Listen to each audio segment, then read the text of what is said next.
Uh, Good morning and welcome to our 25th meeting of Classic Mechanics 1 at CMI. Today is the 21st of December 2021. So this is the last week of classes.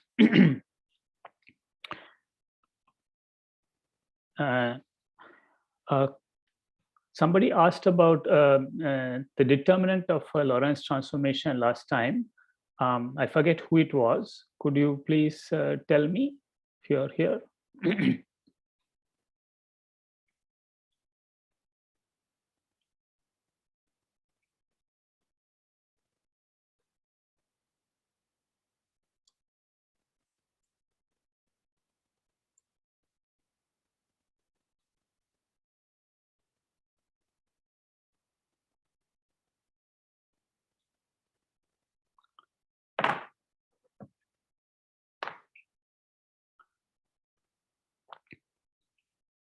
All right.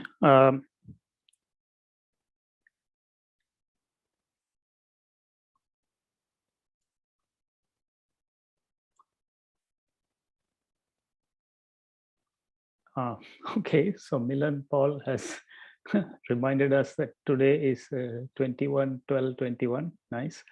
It's also the yeah, it's a special day in astronomy as well. Sir, isn't it the winter solstice? Correct. Yes. Yes.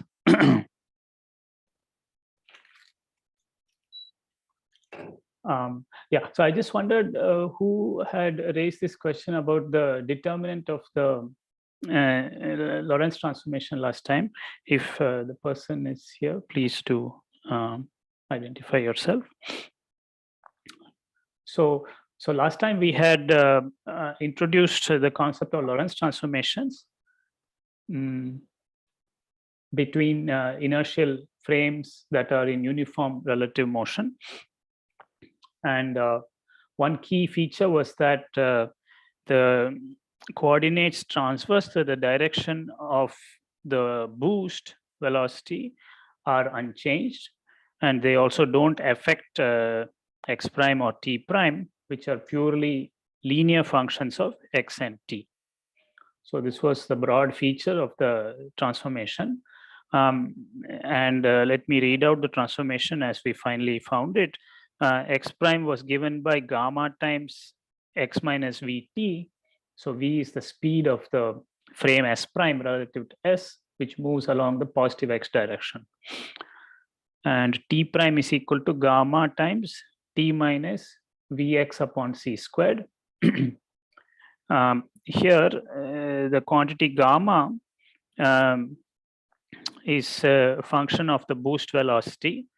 It is given by this formula. Gamma is 1 upon the square root of 1 minus v squared upon c squared. Subsequently, we also said that since it's a linear transformation, it can be represented as a matrix, 2 by 2 matrix acting on column vectors. Column vector consisting of x and t and x prime of m t prime.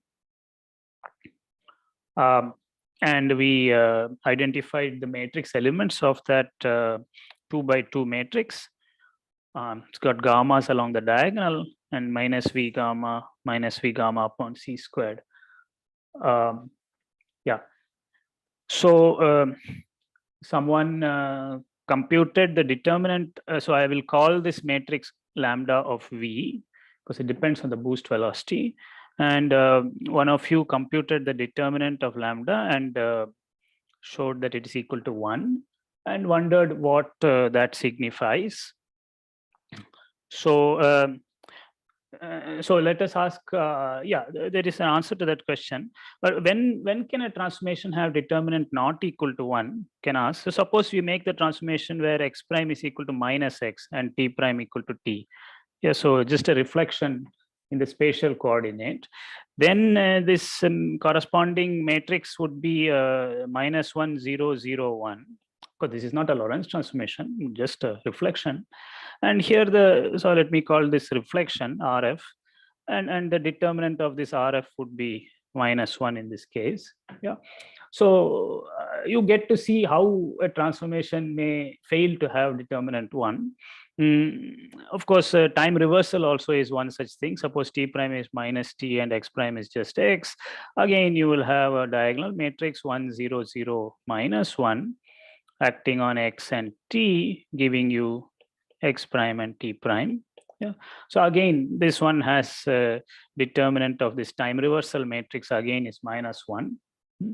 So you begin to see how it can fail to have determinant 1.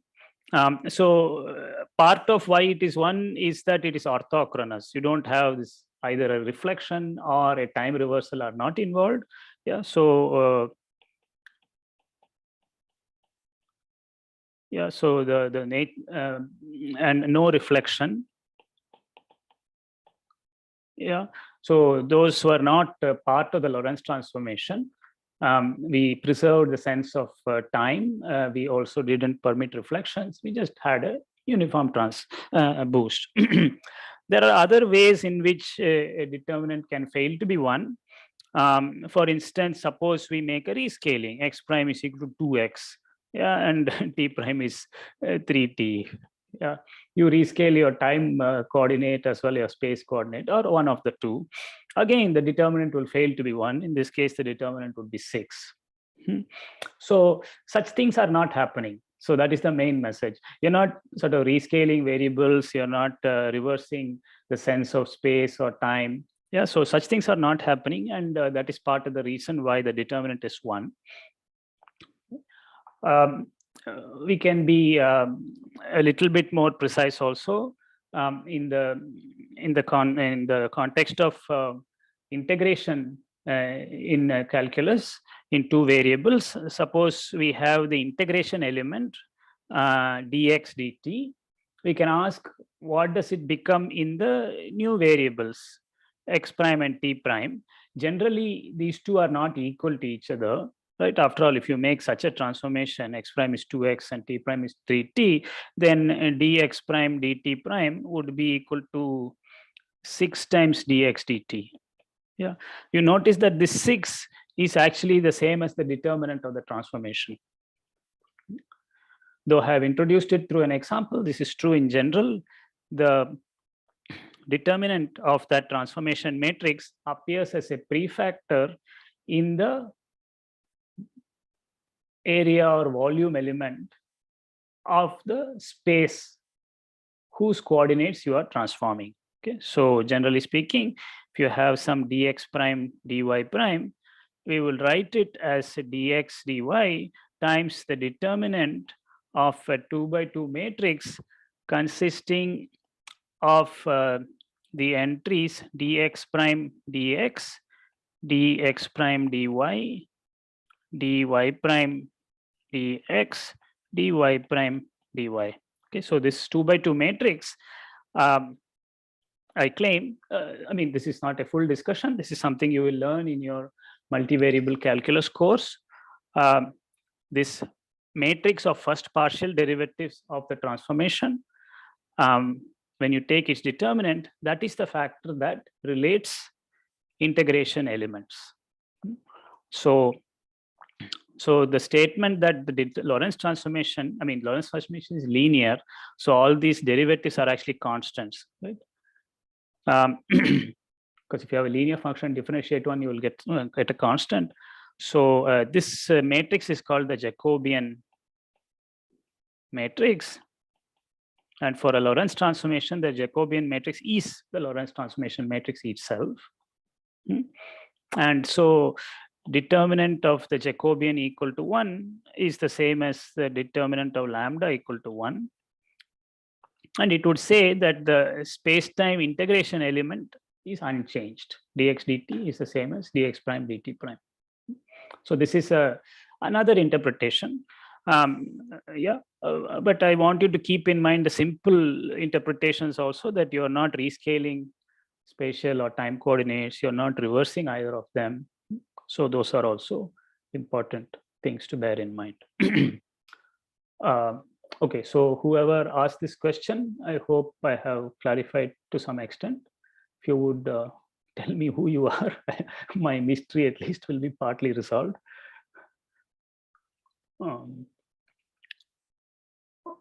Okay. All right. So I hope we have been joined by most of our friends.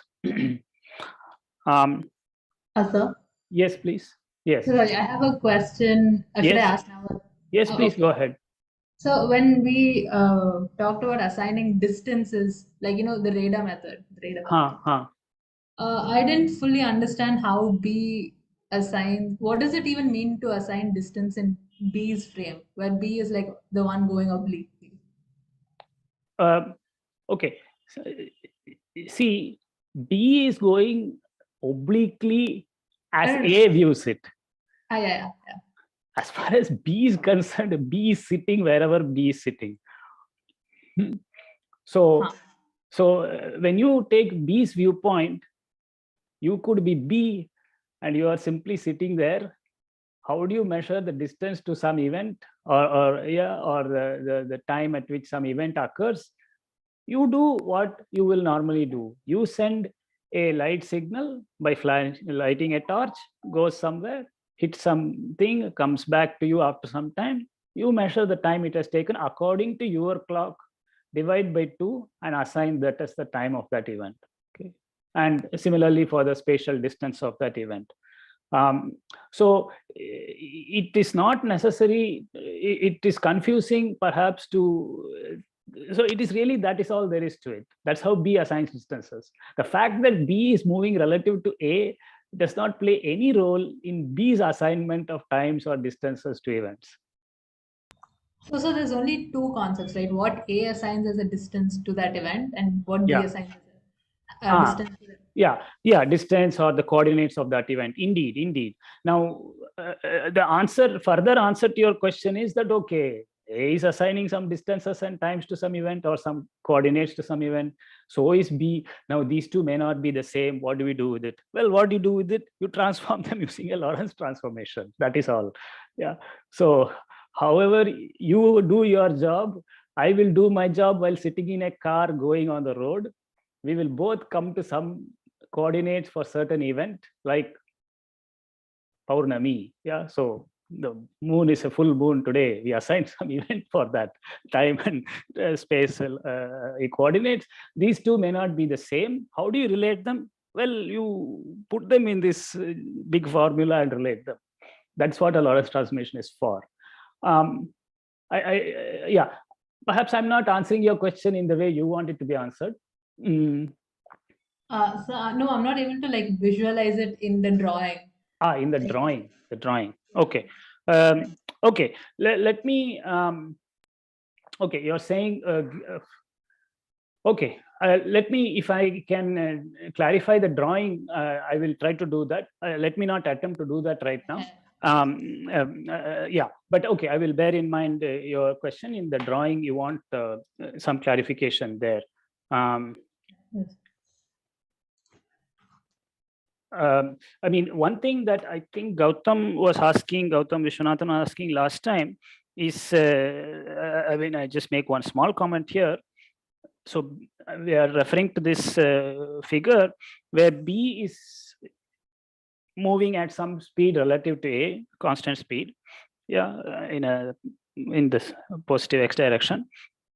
So A's world line is upward directed. A is not moving in A's frame, but in A's frame, B is moving. Now they happen to meet at a certain event, so they are at the same place. They both can shake hands, so to speak.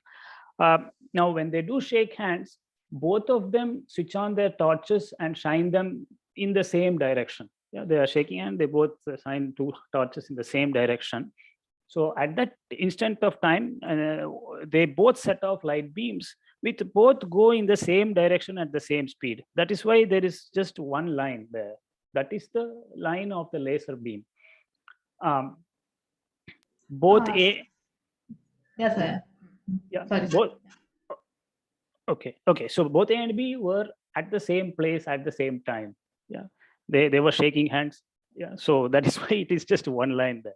Now then, once the light goes away, it doesn't care who sent it, who is going to receive it. All that is not irrelevant. In this picture, that light is going to be at 45 degrees to A's trajectory, because this is A's rest frame figure. Yeah, 45 degrees because I'm working in units where the speed of light is 1. So the distance it covers will be equal to the time elapsed because the speed is 1. And therefore, it is at 45 degrees. It reaches some event and then reflects back. This is all in A's frame. The figure is completely in A's frame. B's trajectory is at an incline. Well, at some point of time in B's trajectory, the reflected light signal is going to meet it. That is the time that B will assign to the receipt. Yeah, that acknowledgement is going to be at that time. Yes. The time that light signal reaches A is going to be different according to A's clock. That is going to be a different event over here. Yeah. Okay. Anything specifically about what I just now discussed? Yes, no, my doubt wasn't that. I meant the distance here is Oh, like you divide it by 2, right? You say C into T2 minus T1 divided by 2 because it takes that much time to go there and then come back. So you divide by 2. Now in that oblique frame, whatever, like B, okay. how exactly do I interpret this? This is so here it's the perpendicular distance, right? Over here. Okay. What Okay. is that? So see, if B wants to assign inertial coordinates, that is times and distances to certain events, we should do it from B's frame. Yeah, not from A's frame. Yeah. You are keen on viewing the distances and times assigned by B as viewed from A's frame. Okay. You want to complicate your life, you are welcome to do that. But no, I'm just making a joke. So, okay, I will try to clarify that with a figure if possible. But I again emphasize, you are trying to view the times and distances assigned by B as viewed from A's frame. Yeah. Viewed from B's frame, there is no difference. The picture is exactly the same as the one I showed up here. In B's frame, B's trajectory world line is simply an upward directed straight line. There is no oblique line at all. So when B sees it, it's like this only, like exactly. 2:45. Exactly. I think yes. In B's frame, B is at rest. The fact that B is moving relative to A is irrelevant to B. Yes. Yeah. Okay. Yeah, we'll come back to that if possible. And also the fact that B was moving relative to A when B shone her torch is irrelevant to the light signal. Light doesn't care who sent the light, how that person was moving relative to some third party. All that light doesn't care about. That is the essential point. Yes, sir. Thanks. Okay. So if you get that, I think you are already reasonably safe. Okay, coming back to this Lorentz transformation story, any question? Okay, we have just given a brief interpretation of what the determinant of the Lorentz transformation matrix signifies. It basically tells that integration elements are unchanged, which would not be the case if for whatever reason you want to go from a system where lengths are measured in millimeters to lengths being measured in kilometers, then there will be a rescaling, then determinant will not be equal to 1. Okay. Let me also just briefly, I don't want to dwell on this, but last time I gave a mistaken formula for relating the Lorentz transformation in a general direction. So suppose it is not along the x direction, then it is still possible to write down a formula. The overall message is very simple. The coordinates orthogonal to the boost velocity v are unaffected, and the coordinates in the direction of the boost velocity as well as time, of course, are affected. The manner in which they are affected is essentially the same formula we wrote before. X prime is equal to gamma times x minus vt, where in place of x, I need to put only r parallel, and in place of x prime, I put r parallel, where r parallel signifies the components of the position vector in the direction of v. Yeah, so this formula is valid for the same reasons as the previous formula. And again, T prime has a very similar formula. Recall T prime was gamma times T minus xv upon c squared. Instead of xv, it is only x dot v or r dot v that appears. Okay. So previously I wrote it slightly wrongly. I apologize for that. This is the corrected formula, but see, we don't really need this, so I don't want to dwell on it, and you can safely ignore it for what we are doing henceforth. Okay. All right. Any other questions before I go to a couple of consequences of Lorentz transformations? The first of which is the phenomenon of time dilation. So this is a nice effect. Let us understand it.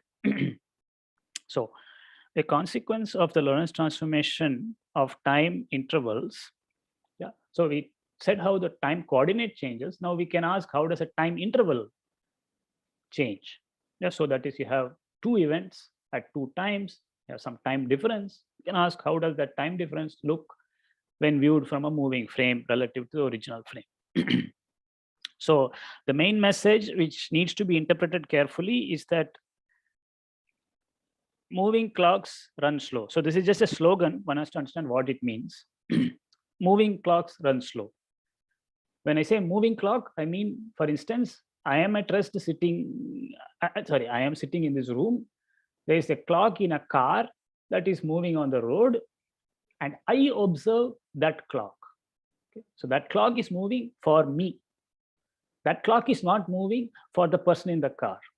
Let us be very clear about that. When we talk about a moving car, it is the clock in the car as viewed by me, not the clock viewed by the car driver. For that car driver, the clock is not moving. Okay, so let us understand how this phenomenon arises and explain it carefully. So consider a clock at rest at location X in frame S. So frame S could be my office room, and the clock is the times is on this computer. Yeah, it is at rest in my frame. Okay, now suppose tau is the time interval between successive ticks of this clock. And let us suppose the two ticks that we are concerned with are at time t and t plus tau of that clock as observed by me in frame S. Okay. Yeah. Now we wish to find the interval between successive ticks of that same clock, and that interval we will call tau prime, as observed by a moving observer, namely somebody who's going in a car on the road outside CMI, straight road. Yeah, so let us suppose that S prime is moving to the right with velocity v. So just for definiteness. Okay. Yeah, so we had S frame, S prime frame moving with velocity v. Okay, so now the times of the two ticks as viewed from S prime, the time coordinates, can be written down using our Lorentz transformation. So recall that if the ticks were at t and t plus tau, according to me, according to the car driver, they would occur, and according to me, they occur at a location X, yeah, in my frame. According to the car driver, the first tick happened at t prime, given by gamma times t minus xv upon c squared. And the next tick occurred at t prime plus tau prime, because tau prime was the difference, according to the car driver, gamma times t plus tau minus xv upon c squared. Okay, so We are just applying the time transformation formula of Lorentz. So I hope you are comfortable with this. Now we subtract the two to find what tau prime is.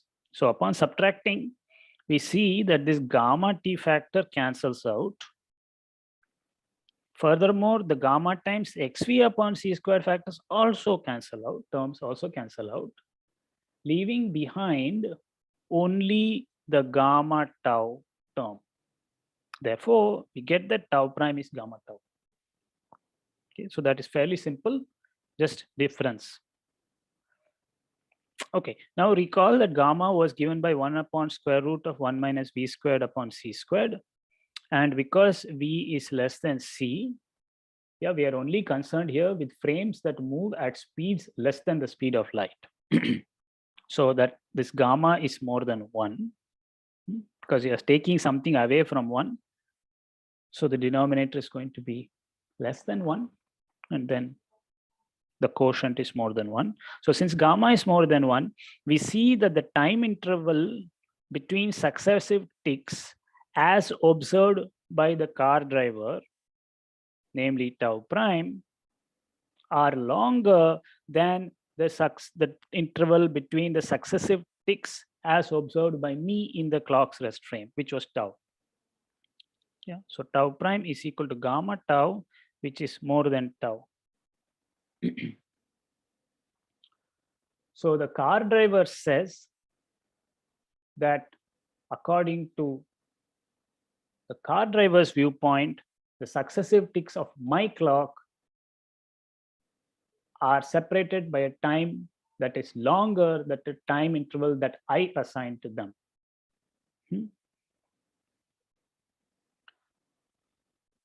All right. So this is the sense in which the moving observer relative to me, the car driver, feels that my clock is running slow. So Yes, please, Romit. So won't the two ticks be at the same location with respect to the frame S, Yes, but not with respect to the frame S dash? that is true. That's true. According to S dash, the location, my location has changed. Yes. So won't X be different? I'm not sure what X is here. No. X is the coordinate of the event according to me, according to the S frame. We are not computing X prime. Okay. You are welcome to compute it. Okay, so thank you. Good question. Lorentz transformation relates X and T for me, what I assign as coordinates of an event, to X prime and T prime, which are the coordinates as assigned by some other observer. In this instance, the clock is at rest as far as I'm concerned. Therefore, X's are the same. Okay, good. So let me say this again. The time interval between successive ticks of my clock, according to the car driver, is longer than the time that I would assign to that interval. Okay, and so we say that the moving clock, my clock is moving according to the car driver. Moving clock runs slow. Now, let me just elaborate on this one a little bit. Yeah.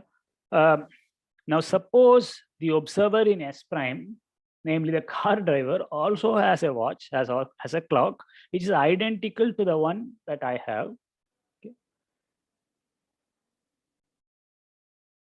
I'm just explaining what I mean by this runs slow story. So the car driver would say that the moving clock in S, namely my clock, runs slow and loses time when compared to the car driver's clock, which is located at rest in S prime. Because the two clocks are identical, the car driver's clock, what is the time interval between successive ticks of the car driver's clock according to the car driver? Could you please tell me?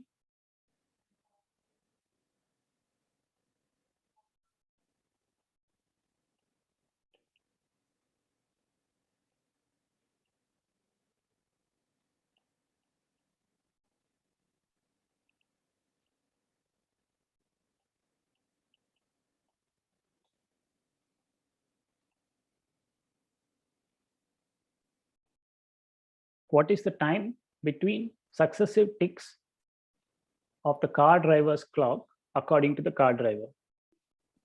Sir, is it Tau. tau prime? You said tau prime. Yeah. Swaminathan Rajagopal. Yeah. Okay, let me rephrase my question. Both of us have identical clocks. Okay, that means their mechanisms, everything is identical. If you keep them side by side here, they will track each other. When one says 1 p.m., other will say 1 p.m. One says 1 p.m. 30 seconds, another will say 1 second 30 seconds, 1 minute, 1 hour 30 seconds. Yeah. Okay. Please, once again. It should be the same tau. Correct. That is correct. Yeah. So I hope Swaminathan and Shubham can come to agreement on this. Yeah. Yes, sir. Okay, great. The clocks are identical. If I give one to the car driver and let that person go, according to the car driver, the 2 ticks of his clock are going to be separated by time tau, just as I will say that about my clock. Okay, so that's all I want to write here. According to the car driver, successive ticks of his clock are a time tau apart. However, according to the car driver, successive ticks of my clock are a time tau prime apart. And since tau prime is more than tau, the car driver says that my clock sitting in CMI is running slow because it takes more time, according to him, for it to go through 1 tick. Yeah, so when the car driver says according to his clock it is 1 p.m., he will say that according to my clock it is still only 12:55 p.m. My clock is running slow according to the car driver.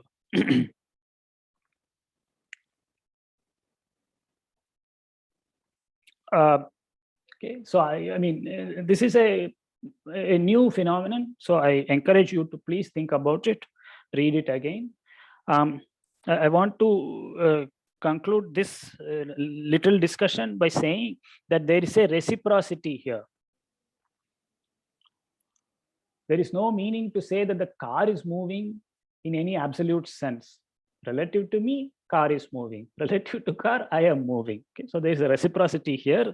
So when 2 inertial observers are in uniform relative motion, each perceives the other's clock to slow down.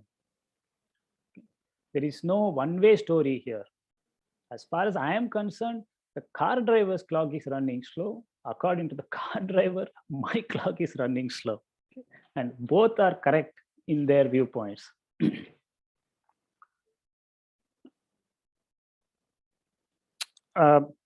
Okay, so this is the first, perhaps slightly counterintuitive result coming from Lorentz transformations. Excuse me, sir, I had a doubt. Yes, please. Sir, you said something about that 1 p.m. in my frame, and it will be perceived as 12:55 p.m. in others' frame. Correct. Can you repeat that once again? Yes, sure. What does this running slow mean? So that is just simply an expression in English. Yeah. Suppose the correct time according to the internet is 12:25 p.m. Yeah, but my sad clock over there, which you can't see, is showing only 12:20 p.m. Then I will say that my wall clock is running slow. Okay, so that is the meaning of the English expression. Okay, so now let us use that expression to describe this situation. According to the car driver, successive ticks of my CMI clock are longer than successive ticks of his clock. Okay. So suppose both of them are synchronized at some instant. Both of them agree it is 12 noon. Car driver is going uniformly, I stay at rest. According to the car driver, by the time my clock goes through 4 ticks, his clock may go through 5 ticks. So car driver's clock will show 12:15 when mine is showing only 12:10. But in our frame, his clock will be slower. Absolutely, absolutely. So, Yes. like if there's 12:10 in our frame, it will be 12:05 in his frame. Yes, yes, according to me, his clock is running slow. They are But both then- correct. But I mean, doesn't this lead to a contradiction? Like, if he has the time 12:15 p.m., then my clock in his frame will show 12:10 p.m. Yes, And yes. then it is 12 p.m. in my clock, and from my frame, his uh, clock is running slower. It will be 12:05 p.m. in Yes. his clock. Yeah, But they essentially. can't be two times, right? Sorry. So there can't be two times, like 12:15. No, there are two and times. No, we have to agree there are now many times. Each observer has their own clock. And these clocks cannot be in synchrony if they are in relative motion. We have to accept this now. So, sir, if I like call him and ask him the time, what will he say? Yeah, you have to account for the time that yes, he will give some time which you will disagree with. You will say, no, in my clock, it is not the same. No, I mean, Sorry. No, okay, maybe. Sorry, yeah, once again. um, I'll think about it. Okay. And- So yeah, no, I think it's fun to think a little bit more about this, and also perhaps play the sort of game you were saying, that you make a phone call and what would they say. Yeah, and bear in mind, you have to take account for the time that the light takes during the phone call to go and come back. So one has to account for that when analyzing that situation carefully. Yeah, so and that is interesting. So, Yes, Ripunjay, yeah. sir, I also wanted to clarify something regarding the very same thing. Sir, is it in this in some way, is it like that, like say my clock is at 1 a.m. and say in the driver's frame it is like the time that the light beam that I'll send at 1 a.m. will not reach him until he is like for him the time is the like there is no light beam which has to reach him because that is his time. So his time for him is like running at a natural pace, but my time to be conveyed to him will take some amount of time. And in a similar way, when light ray from his frame comes to my frame, that light beam will take some time, but my time, I don't need a light beam, right? It will be instantaneous. I'll know my time. So Mhm. in this way, there is this delay. And so if I want to communicate with him, if I want to go and ask him, I'll have to go back. Like I'll have to turn, and in some way I'll violate special relativity. So now we'll have the same time in some way, right? Um, see, what can we agree upon? No, okay, in spirit, I agree roughly with some of the things you are saying, that there is the signal has to be sent, and that itself takes time. That is all correct. You can ask, what can we agree upon? We can agree upon the time that a clock shows in its rest frame. We can agree upon that. Yeah, that is a meaningful thing.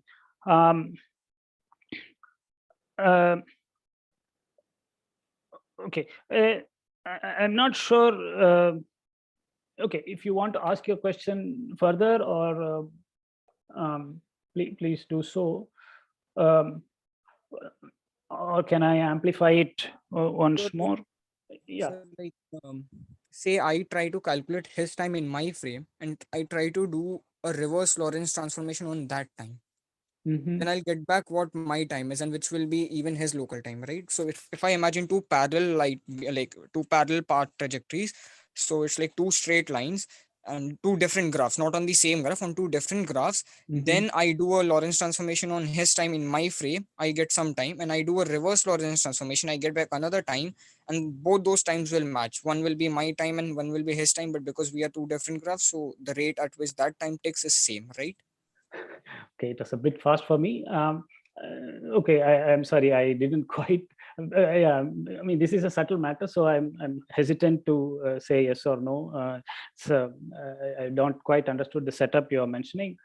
Um, I mean, the phenomenon is a simple one. A clock ticks, and the two people have to find out, according to their clocks, what is the time interval between these two ticks of any clock. And they may not agree on how much they assign to that time interval. In the rest frame, they would assign the time tau. But in any other frame, they would assign a time that is more than tau between those two ticks.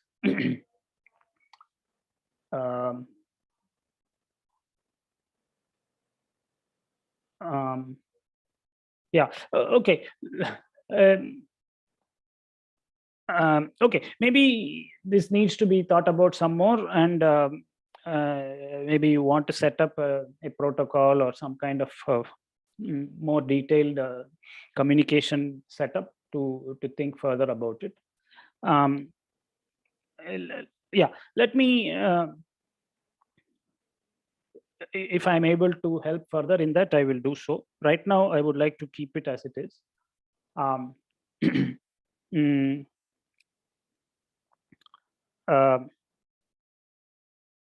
Okay. I don't know if this will help. Yes, please. Yeah. Sir, I had a question which is Yeah. in some sense a clarification and also an overlap with the questions asked by Shubham and Ripunjay. Okay. So S prime, sorry, S is at rest. Okay, no. No. I mean, S is a frame. Okay, S is an S is inertial a frame. S is an inertial frame, right? Yes. So suppose that S and S prime at some point are like at the same spot. And then and at that time the clocks are synchronized at, let's say, 12 o'clock, both of them read 12 o'clock. Okay. Then at some time S in S's rest frame, the clock reads 12:15. That is, S's clock reads 12:15 at some point. And according suppose, to S's clock reads 12:15 according to S. According to S, yeah, according to S. Yeah. And suppose at this time S perceives S prime's clock to read 12:10. Okay. According to S, it was 12:15. You said, is it? Yeah, according to Okay. S, S's clock is 12:15. S prime's clock is 12:10. Okay. Yeah. What does S prime perceive their clock to read? S prime would perceive their clock to read 12:15, and Okay. the opposite of for my clock. Okay, that was my question, sir. Yeah. There is Thank that you, sir. reciprocity. Yeah. Okay. Thank you, sir. Yeah.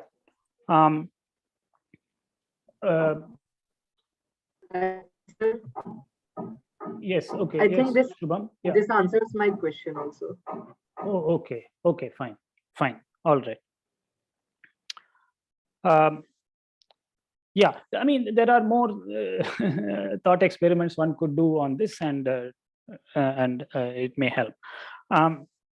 Okay. Okay. But let us go to one more concept, which is related and also worth understanding. Let me see if this is any simpler for you, or let's look at this now afresh, so that our mind is not clouded with what we have studied up to now. Let us just look at this afresh, leaving the last 12 minutes aside. Yeah.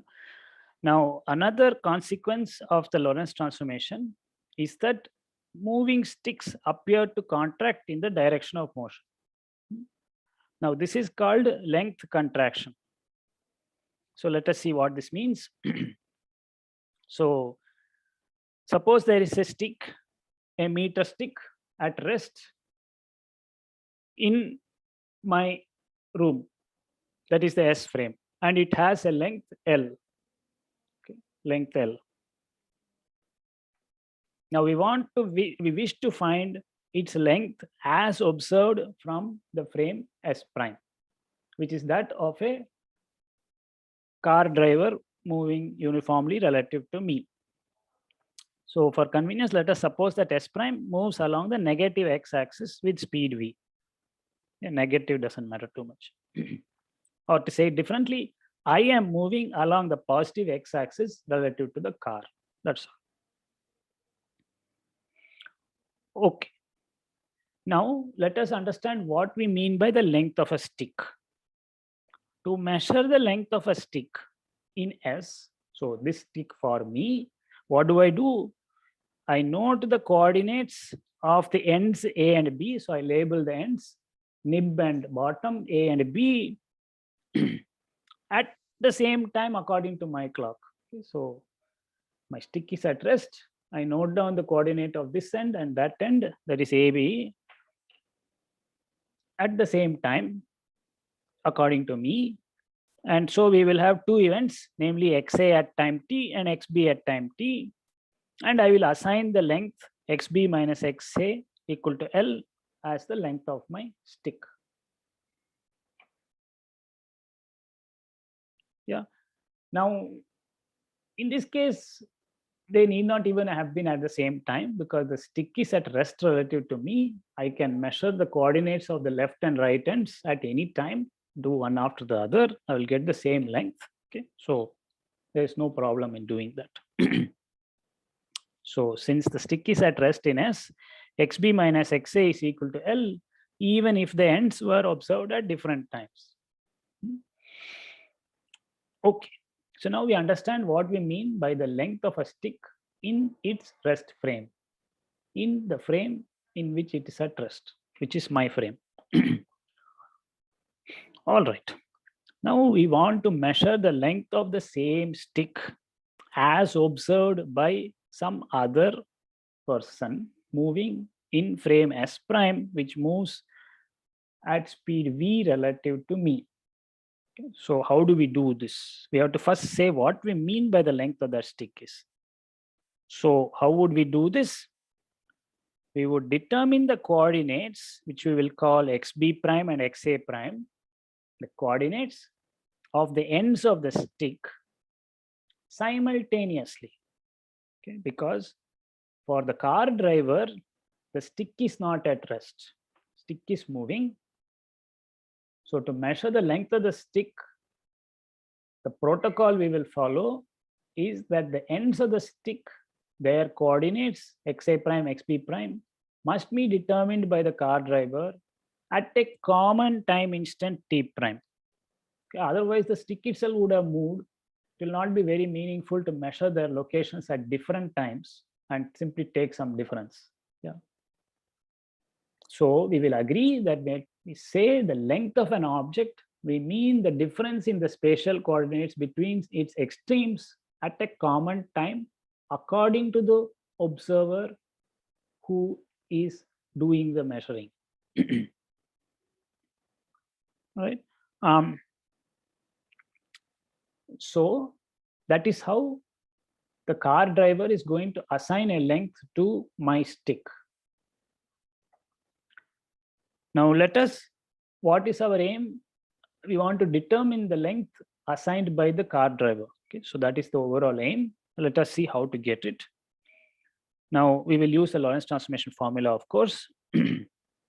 Now, according to the Lorentz transformation formula, let us suppose, so okay, there are two events in S prime. They are the event corresponding to xb prime at some time t prime and xa prime at the same time t prime. Those are the events corresponding to S prime's measurement of the extremes of the stick. We want to relate that to xa and xb, and that relation is provided by the Lorentz transformation. Okay, and what is that relation? We are using the Lorentz transformation. Since S is moving at speed v relative to S prime, the Lorentz transformation would say that xb is equal to gamma times xb prime minus vt prime. Yeah, because S moves with speed v relative to S prime. Okay, that was the setup. So the Lorentz transformation will say coordinates in S are related to coordinates in S prime through this formula. Yeah. So xb is given by gamma times xb prime minus vt prime, and xa is equal to gamma times xa prime minus vt prime.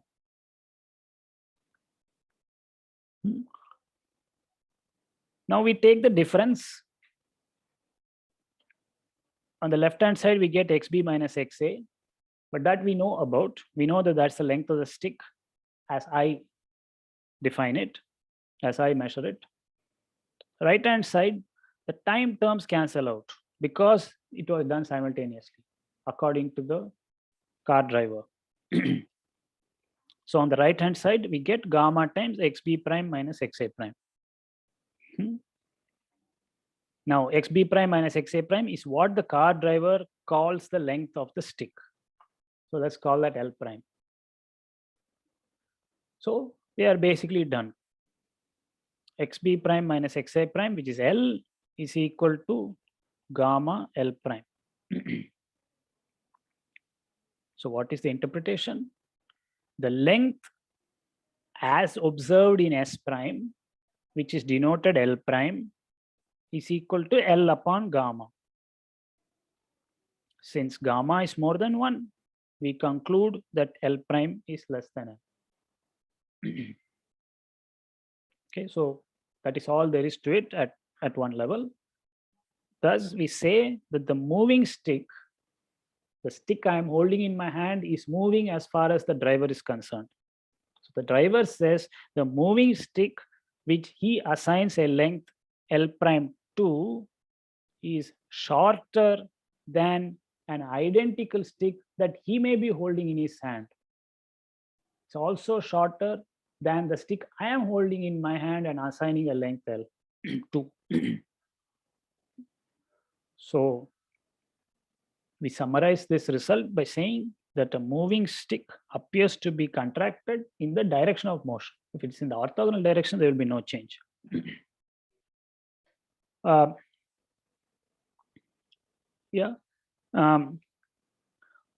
Okay, so please go through that once again in your spare time. But let me again emphasize that there is a reciprocity here.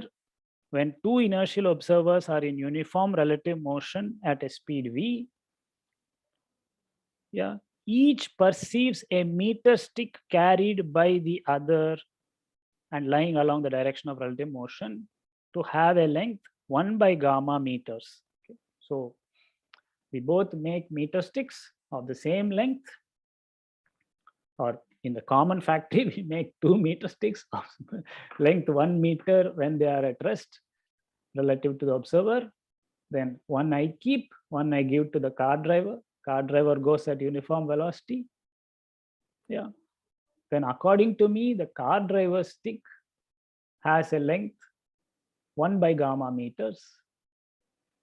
Whereas the car driver said, no, my stick is of length 1 meter. Yes. The same applies to my stick. I would say my stick has length 1 meter, but as the car driver perceives it, it has 1 by gamma meter length. Okay. So this is called a length contraction.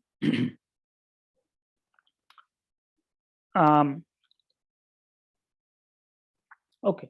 So again, one could embellish this discussion. But I want to do one thing, which is to point out a common pitfall, which is to be well aware of. So an incorrect approach would be to use the Lorentz transformation formula, that is what this 109 is, to find the coordinates xa, xb. Oh, wait, I should have put primes here. I'm sorry. Remember, we had xat and xbt, which were the coordinates of the extremes of the stick in its rest frame. With the property that xb minus xa is equal to L. Okay, this is all in the frame S. An incorrect approach would be to simply transform these two events into the frame S prime. Okay, so let me ask you, suppose I transform these two events to the frame S prime, would those two events occur at the same times in the primed system? Question for you. No, sir. So Millen-Paul says no. You're absolutely right. These are two events at different locations in S. Okay, what would the times be? TB prime will be gamma times x minus v t xa minus vt. Ta prime would be gamma times, oh, I'm sorry, this is not b. This is tb prime. Ta prime will be gamma times xa minus vt.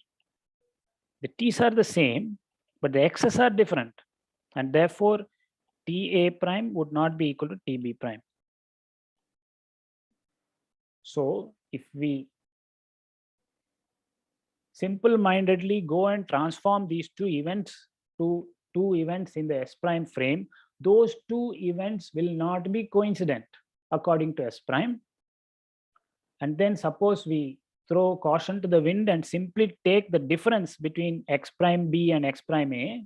Excuse me, sir. Yes, Shubham. I think the transformations are wrong. That is for XB, right? XB prime. You're The saying I should put a plus transformation you sign. have used. What are you saying? I should put a plus sign?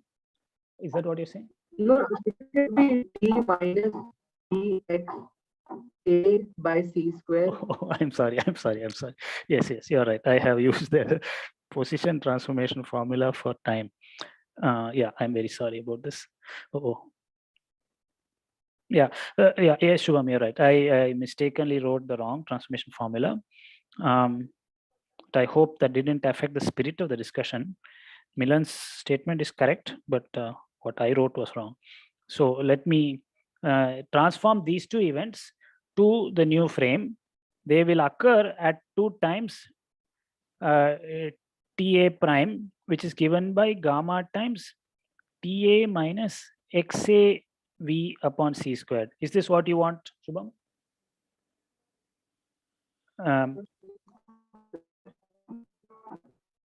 Okay, and then Tb prime be gamma times Tb minus Xbv upon C squared. Yeah.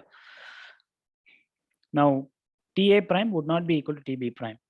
The two coincident events in S are not coincident events in S prime. Yeah. And then we could then go throw caution to the wind and simply compute Xb prime and Xa prime. Yeah. Those would be the positions of the extremes of the stick at these two different times and simply go and subtract them. That will not give the correct length of the stick because the extremes would not have been observed at the same time according to S prime. Okay, so this is the pitfall to avoid.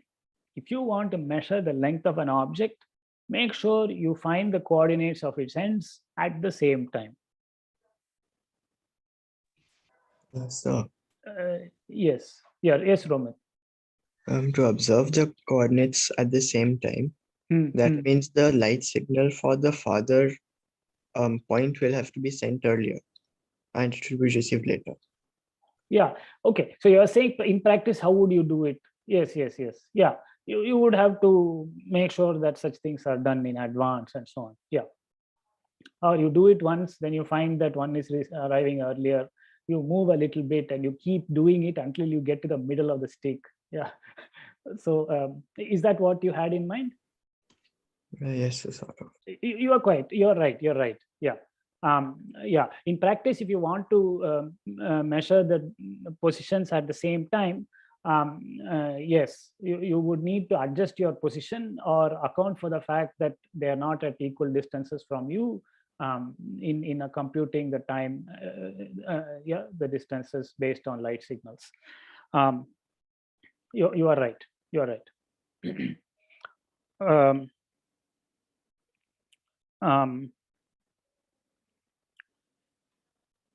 Yeah.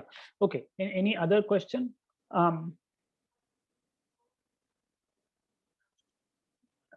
So admittedly, this is only an introduction to this subject. Yeah, we are. I mean, the result is been obtained, but there is always the additional part where you want to set up an actual experiment to do this. Yeah, how are you going to measure the length of a stick? How are you going to set up the laser? Where is it going to be? How will you tell what the distances are and so on?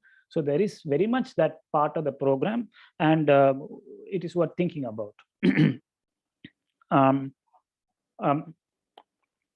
Okay.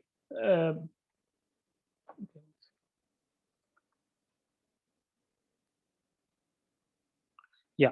Okay, so let us go away with these two slogans, that moving clocks appear to run slow,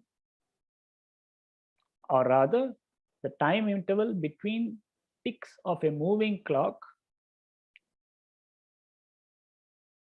are longer than the time interval between the ticks of an identical clock which is at rest. Okay, so that is the main conclusion from the first part. And from the second part, the main conclusion is that the length of a meter stick when it is moving relative to me appears to be less than 1 meter. That is the short story. Okay. And I think part of the questions that Ripunjay was asking have to do with setting up a protocol to actually do these measurements. And I am not doing that carefully here. So yeah, so that is, my feeling is that is part of what his question is. Okay. Okay, now I want to use these things to define something called proper time and proper length. So if you will follow this, this is not difficult. So given an object, it comes with a distinguished frame. Yeah, so this pen comes with a distinguished frame, the frame in which it is at rest. Yeah, namely the frame in which it is at rest. Okay. Now the length of an object in its rest frame is called its proper length, L. Okay, so we simply define the proper length. Of course, we have some particular direction in mind, maybe along the length of the pen, or the width of the pen or something. Yeah. So the length of an object in its rest frame is called its proper length. What we have shown then above is that the length of the object, namely L prime, measured in a frame in which the object moves uniformly in the direction of the measured dimension, is always less than its proper length. So L prime is equal to L upon gamma is less than L, because gamma more than 1. So another way to state this length contraction effect is that the length of an object when observed from when it is in motion is always less than its proper length. Any question about this definition and consequence?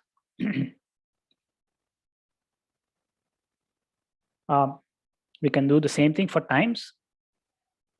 Similarly, given a clock or other device in which an interval of time can be measured, the time interval measured in the clock's rest frame is called the proper time interval. Okay. So the time interval between successive ticks of a clock as seen in the rest frame of the clock is called the proper time interval tau. And what we showed half an hour ago is that the corresponding time interval tau prime, as viewed from a frame in which the clock is moving, is always larger than the proper time interval. According to the person in the car, the time interval between successive ticks of my clock is more than the proper time interval between those ticks. Tau prime is equal to gamma tau, which is more than tau, since gamma is more than 1. Okay. So this is the summary of what we have discussed in the last hour. Okay. Okay. So in the remaining 10 minutes of this class, I want to bring in a couple of other related concepts, that of time-like, space-like, and light-like intervals. Okay, so for those who have not yet grasped what we discussed about time dilation and length contraction, I encourage you to please reread what we have done and think about it slowly. Okay, so now let us tell what we mean by these phrases. Okay, so clean slate. Yeah. Suppose we have two events A and B, and they have coordinates XATA and XBTB in the frame S. So in, let us say, my frame, there are two events which have certain coordinates. Yeah. These events could be my waking up and my sitting on this chair. So these are the two events. They occur at some two times and some two locations. The locations need not be the same, the times may be distinct as well. Okay, now we will talk about the spatial distance between the events as the simple-minded difference xb minus xa. Okay, we just define this quantity L as xb minus xa. Yeah, so if I woke up in Mylapore, it's a different location, and I sit down here in Siruseri, then the distance is around 25 kilometers. Okay, so that is this L. Now, T we will call capital T is the time difference between these two events. So that is TB minus TA. So we'll say that is the time that separates the two events. All right. Now let us look at certain scenarios. Let us suppose that both are positive. Okay. I mean, otherwise you have to reorder the events. Yeah, because I cannot sit on this chair before I wake up and so on. Okay, so you have to reorder the events or talk about slightly different way. But for simplicity, let us suppose that L and T are both positive. Yeah, similar arguments apply when either of them is negative. So let us, for simplicity, let us take L and T positive. Now, suppose we view these events from a frame S prime that moves with velocity v along the x-axis of S. Okay, so then we can use the Lorentz transformation formulae to find the coordinates of the two events, my waking up and my sitting on this chair. Yeah, so we can find the coordinates of these two events, but now from the viewpoint of S prime. Suppose we do that. Then we can then compute the spatial and temporal separations. Those are the differences. The spatial separation is xb prime minus xa prime. According to S prime, we will call that L prime. Similarly, the temporal separation, TB prime minus TA prime, I will call capital T prime. This is the temporal separation between these two events as reckoned by S prime. All right, now we can relate these to the corresponding quantities in the S frame simply by using this Lorentz transformation.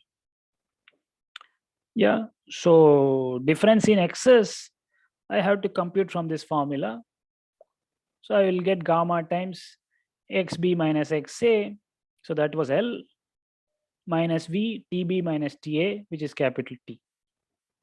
So this relates the spatial separation between those two events to the spatial and time separations of those events in S. Similarly, we have a relation between the temporal separation S prime to the temporal and spatial separation between the events in S. Any question about how we arrive at these formulae?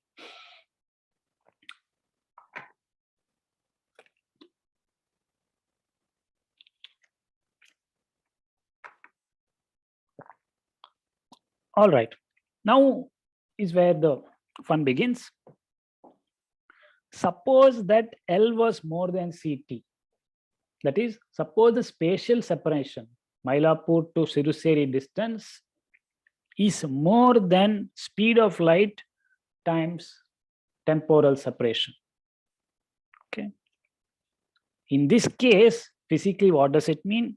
It means that a particle would have to travel at a speed more than the speed of light to go from A to B. Okay, because the distance to be covered is L, but you're giving it only a limited amount of time I have to travel more than the speed of light to come from Mylapore to Siruseri. Okay. All right. So let us work within that context. These two events are very far apart, and you're giving me very little of time to cover that distance. Okay. So that is the intuition. Then, since we have assumed that C is more than V, so V is the relative velocity between the frames. Okay, so what does that imply? It implies that L prime is always positive. Okay, can we see that? Yeah, we have assumed that L is more than CT, but C itself is more than V, and therefore L is more than CT, which is more than VT. But if L is more than VT, then L minus VT is positive. Therefore, L prime is always positive. I hope you followed. Yeah. So L prime is positive in this situation. That means the spatial separation between those events is positive in all frames, because we have not restricted V. V could be anything. Yeah. Up to the speed of light. So in all frames, L prime would be positive. On the other hand, T prime could have either sign. This T prime, if L is more than VT, I'm sorry, this is capital T. If L is more than VT, invite you to check that T prime can have either sign. Okay, because V is less than C. Okay, we say that A and B are space-like separated because there is no frame in which they occur at the same location. So we just argued that L is always positive. Sorry, L prime is always positive. L was positive, and L prime in any other frame is also positive.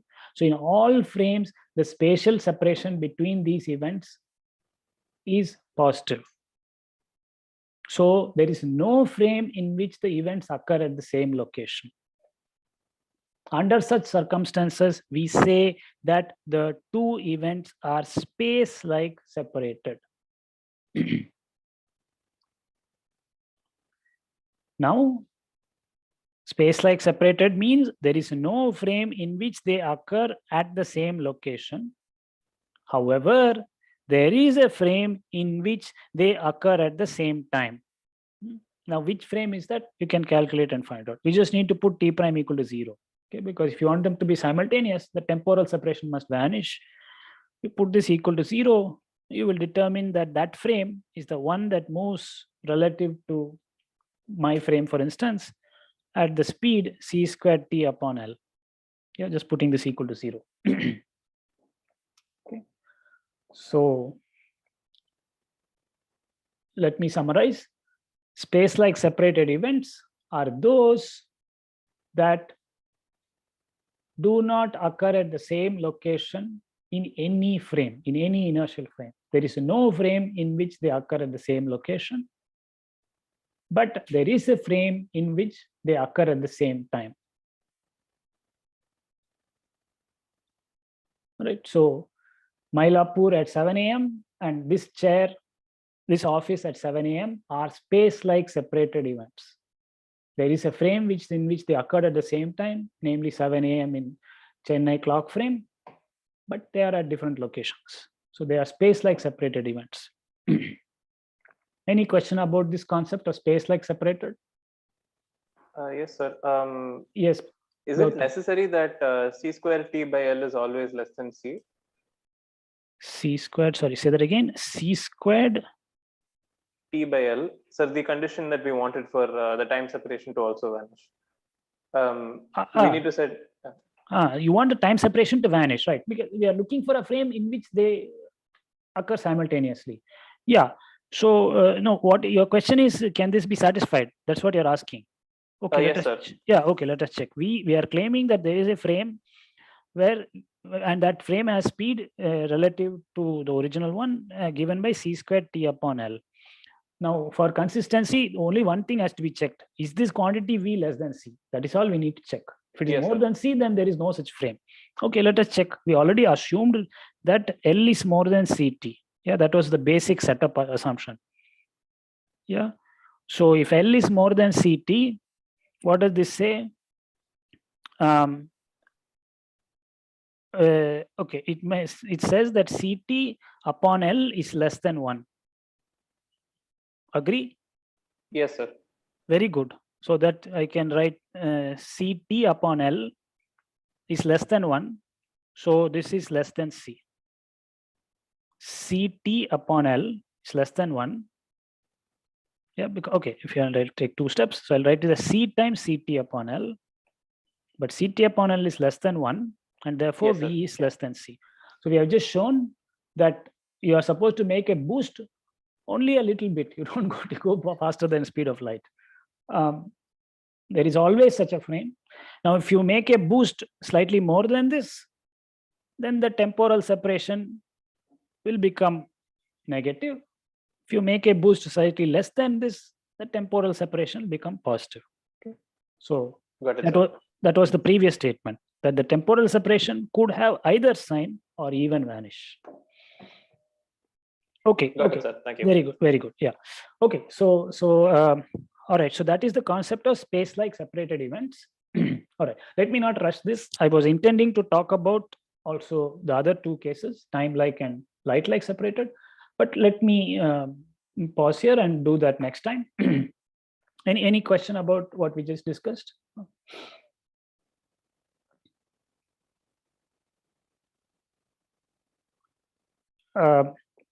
Okay, so just keep the example in mind. Space-like separated events are 7 a.m. in Mylapore and 7 a.m. in Siruseri. That's it.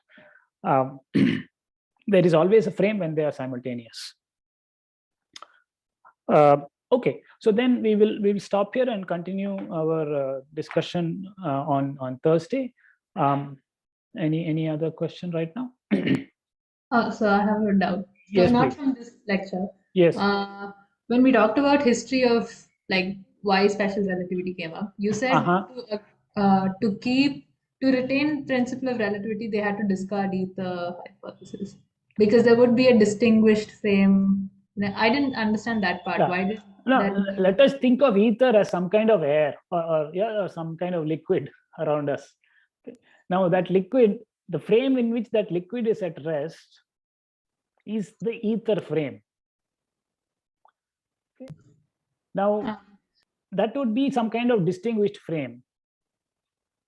But according to this principle of relativity, there is no distinguished frame. One can only speak about motion relative to each other. No, sir, why would it mean like just because we say that there's a frame with a relative to which the ether is at rest? Okay. Yeah. I mean, like, what's wrong with that? I didn't really understand. What's wrong with that? Okay. Okay. All right. Let me. I need to go back to where we were. Okay. Okay. So let's say it this way. See, people were thinking that light is some kind of vibrations of some medium, just like sound is some vibrations of air, propagating vibrations of air, propagating vibrations of that ether. Now, if there was the need for such a frame, then the velocity of light relative to that ether frame would not be the same as the velocity of light relative to some other frame moving relative to ether. But the observation was that the speed of light is the same in all frames. Oh, this is like normal Galilean. The normal reason for why we discarded Galilean transformation, right? Because true. Yeah. Correct. Yeah, it is very much related to that same reason. Yeah. Okay. So okay, I'm okay. Could you elaborate your question or amplify it so that I can help further? Excuse me, sir. Okay, there are 2 people speaking. Like this was for the question Srimati asked. Yes. The fact that made it a distinguished frame was that Maxwell's equation were only valid in that frame. and this was the contradiction with special relativity. The frame in which ether was at rest, Maxwell's equations were valid only in that frame.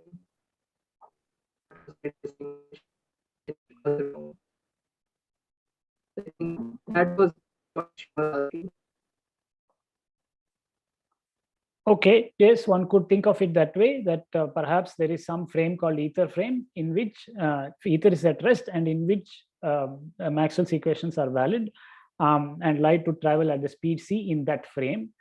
Now, if you transform to some other frame, those light waves would perhaps travel at a different speed, just as sound would travel at a different speed. I mean, according to a moving observer, the sound speed is different. But the observation showed differently that the speed of light did not change. And therefore, one could not say that Maxwell's equations and the speed of light are with reference to the ether frame, or are valid only in that ether frame. Okay, perhaps, yeah, perhaps that is what Shubham is. I don't know if I improved upon his statement at all. But Srimati, can you please clarify if you? No, I think I understood. So it's like the reason why we discarded Galilean transformation. Like Yes. C would go in with different velocity. Yeah. Yeah, that is true. That is also true. Yes. Okay.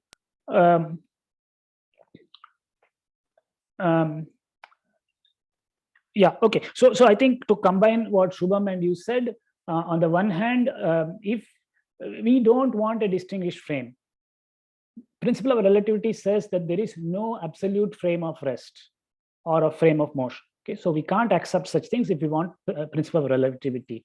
However, if Maxwell comes and says that speed of light is equal to c only in the ether frame, then that is a direct contradiction to the principle of relativity, because it is then saying that there is a distinguished frame where the speed of light is c, and other frames it is going to be some different quantity.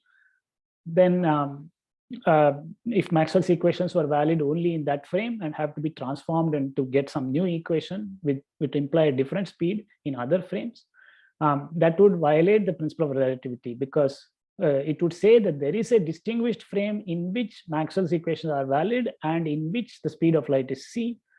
But Galilean relativity, the principle of relativity does not permit that. Okay, Yes. Any other question right now? Sir, I had a quick question about the NSEM. Okay, yes. I wanted to know if it would be open book or closed book. Okay, those details I will convey to you. Yeah. So you are asking very different, difficult questions. Yeah, don't worry too much about it. You learn whatever we have been studying and work out the problems, and I would not worry more than that. Okay, sir. Yeah, got it, sir. Yeah, thank you. All right. Okay. All right. So on that note, let us any other question right now? Okay. If not, I will we will end this meeting and wish you a good afternoon. Thank you. sir. Thank you. Yeah. Thank you, Thank sir. you, sir. Yeah. You're welcome. Thank you, sir. Yes.